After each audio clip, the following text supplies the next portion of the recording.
Imagine being born condemned. A royal decree ordering your death before even the first cry. This was the destiny of Moses, a Jewish baby born in an Egypt ruled by fear. Moses was born in dark times. Egypt was ruled by a cruel Pharaoh who feared the growth of the Hebrew people. To prevent them from becoming numerous and strong, the Pharaoh ordered that all newborn Hebrew boys be killed. But a woman, moved by love and faith, decided to defy the decree. Jochebed, Moses' mother, hid the baby as long as she could. When there was no longer any way to hide him, she prepared a small basket of reeds, sealed it with bitumen, and placed it upon the waters of the Nile River, delivering her son into the hands of God. The basket was carried by the currents to the banks where Pharaoh's daughter was bathing.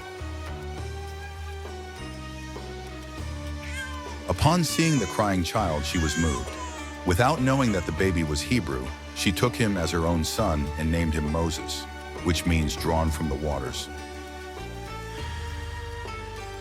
Thus, the boy who should have died grew up inside the very palace of his people's enemy. He was educated among the Egyptian nobles, learned the language, the science, and the wisdom of Egypt. But deep down, Moses knew he did not belong to that world. The blood of slaves ran in his veins. One day, already an adult, he saw an Egyptian beating a Hebrew. Seized by fury and injustice, Moses attacked the Egyptian and killed him. Afraid of being discovered, he fled to the desert of Midian. There, far from riches and power, he restarted his life. He worked as a shepherd and married Zipporah, daughter of Jethro, the priest of Midian. For 40 years, Moses lived in silence, guiding flocks among the mountains. Until one day, something extraordinary happened. While shepherding, he saw a burning bush. The fire burned intensely, but the plant was not consumed. Intrigued, he approached, and a voice called him from the midst of the flames. "Moses, Moses!" He answered, "Here I am." The voice continued, "Take the sandals off your feet, for the place where you stand is holy ground. I am the God of Abraham, of Isaac, and of Jacob. I have heard the cry of my people in Egypt and have come down to deliver them. Go therefore to Pharaoh and tell him, 'Let my people go.'"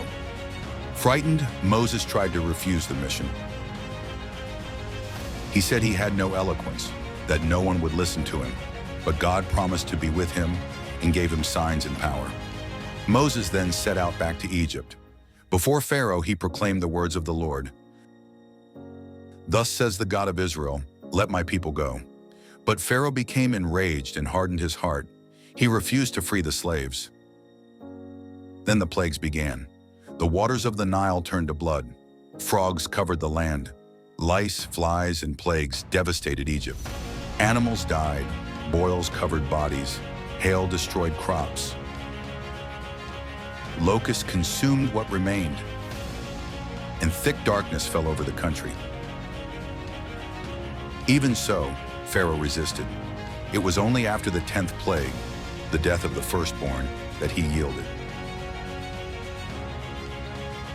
That night, the Hebrews sacrificed lambs and marked the doors of their houses with the blood, so that the angel of death would pass over them. Hence comes the name Passover, the passage. With a broken heart, Pharaoh finally released the Israelites. Thousands of men, women, and children left Egypt heading for the desert, guided by Moses.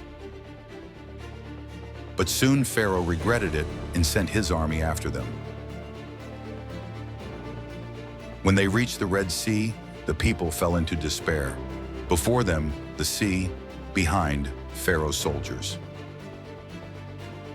Moses raised his staff, and the waters parted. The wind blew hard, forming a path of dry land. the people crossed. And when the Egyptian army tried to follow, the sea returned to its bed and swallowed them. Egypt had been defeated.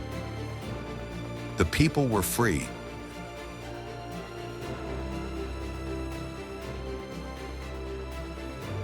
But the journey was just beginning. For 40 years, the Israelites wandered in the desert. They murmured, complained, and doubted, even after having seen miracles. God sent manna from heaven to feed them and made water gush from the rock. On Mount Sinai, Moses went up to speak with God.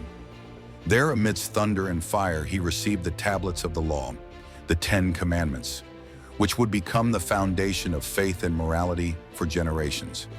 When he came down from the mountain, he found the people worshiping a golden calf. The idolatry hurt him deeply. In anger, he broke the tablets. Afterwards, he went back up the mountain and interceded for the people, asking for forgiveness. And God, in his mercy, rewrote the commandments. The journey continued long and arduous. Moses led a rebellious people, often tired and unbelieving. Even so, he remained faithful to the purpose. But at a certain moment, he disobeyed a direct order from God. Therefore, the Lord told him that he would see the promised land, but would not enter it. Already elderly, at 120 years old, Moses climbed Mount Nebo. From there, he saw the Jordan Valley and the lands of Canaan, the final destination of the people he had led all his life. With teary eyes, he contemplated the promise fulfilled, even if not for himself, but for the people. And there, in the mountains of Moab, Moses died, a faithful servant of God. He was buried by the Lord himself, and no one ever knew where his grave was. His name, however, was never forgotten.